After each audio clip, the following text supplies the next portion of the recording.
And I'll give the floor to the distinguished representative of Romania. Thank you.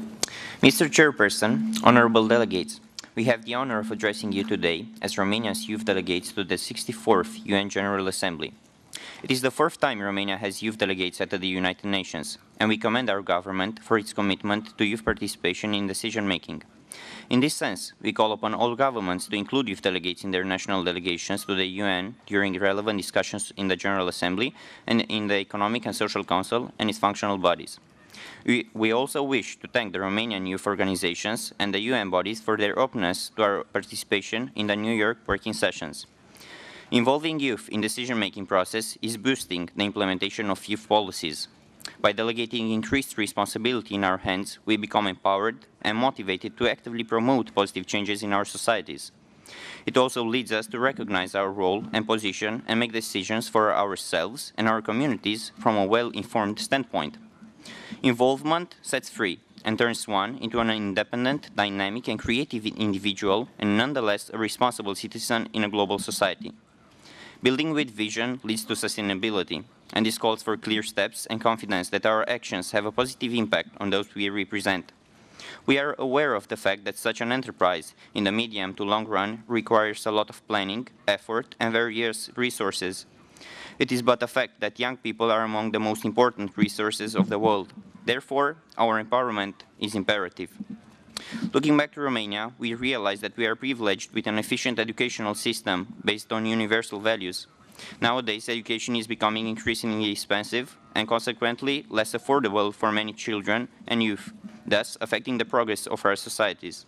First of all, we would like to recognize the steps made by the international community in achieving the MDGs on universal basic education. The 2008 launch of Education for All, class of 2015, can be considered a benchmark for the struggle against illiteracy. There is a direct link between the socio-economic conditions and the access to education for young people. In the current economic junction, there is an increase in the number of those lacking the access to basic education. Therefore, we come here to plead for basic and affordable education and try to make a call to continue your efforts in this regard. Secondly, we would like to underscore that investment in education is the answer for combating poverty, gender inequality, health issues and unemployment, and to reaffirm the importance of linking education with employment. Formal education should remain a core factor in the development of any young individual, and opening the education system to the added value of non-formal education should be further explored.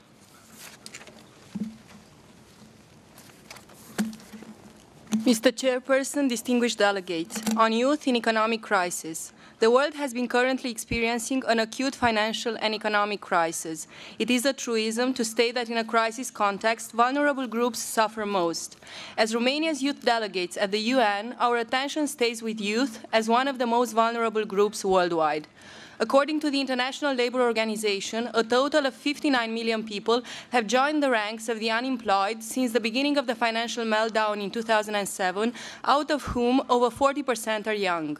Statistics also indicate that despite passing the midway point for reaching the Millennium Development Goals, an estimated 55 to 90 million more people, approximately 45% of them young people, were forced into extreme poverty in 2009, a forecast calculated before the current economic crisis took hold.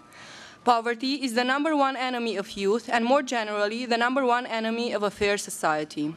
On youth unemployment in Romania. In our home country, Romania, the trend has followed less of a steeper curve. In the first months of 2009, around 20% of the total unemployed were young people, which marked an increase by 1.4 percentage points in comparison to 2008. Still, according to World Bank statistics, the percentage of young people living under the poverty line in Romania is expected to rise from 7.8% in 2008 to 10.7% by the end of 2009.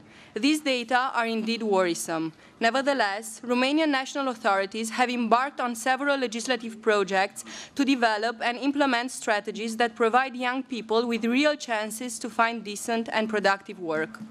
The lack of employment opportunities creates a downward spiral in the sense that unemployment brings about poverty, which is likely to limit the access to education, basic health services, and other components pertaining to well-being. In light of the financial and economic meltdown, governments seem to have recognized their increased role in providing young people with means and ways to overcome the transition phase from childhood to adulthood, and, more specifically, have looked into modalities of providing them with employment opportunities. Drawing on the decent work agenda and the commitments made in the 2008 Declaration on Social Justice for a Fair Globalization, the Global Jobs Pact marks the willingness of ILO and its constituents to prioritize crisis response and, consequently, face the increase in unemployment, deepening poverty and inequality. However, as shown by the statistics before, there is unfortunately little convergence between commitments and real actions, or at least their effects, what makes us think of an old Latin saying that not just verba volant, but also scripta volant. That is, not just spoken words, but also written words may vanish.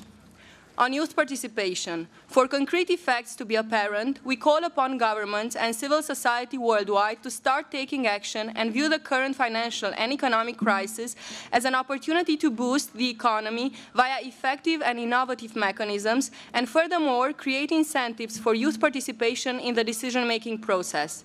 Therefore, we envisage at least three main directions of action.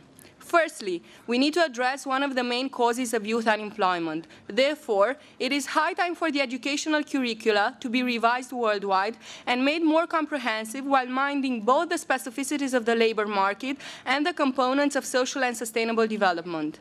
To the extent possible, international education standards should be made consistent across countries and regions. This way, upon completion of their studies, youth would stand good chances to access the labor opportunities not only in their home countries, but also in the international market. Secondly, not just the employer's wishes should be taken into account, but also those of the potential employees, in this case of young people. Young people need to be included in the decision-making process at all levels where the legislative setting for the labor market is shaped.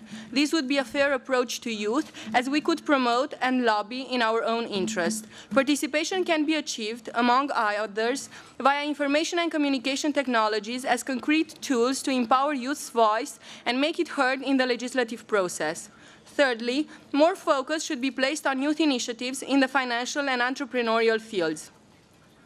Creativity and innovation are generally said to be attributes of youth's age. Therefore, making basic resources available to young people, for example via grant schemes, microeconomic stimulus packages, or other systematic multidimensional self-employment programs would bring youth into the labor market and elicit their creativity and innovation potential to the benefit of all. Mr. Chairperson, our strong belief is that facta manent, facts remain. While both spoken and written words might fade away, facts, as in concrete actions, last over time through their contribution to secure sustainable economies and well-developed civil societies. The bottom line of our speech here today is action. Let's take action together. Let's try to go beyond formal agreements and covenants and urge the implementation of the commitments made heretofore in the field of youth employment and beyond. Thank you for having us here today and allowing us to share our views with you.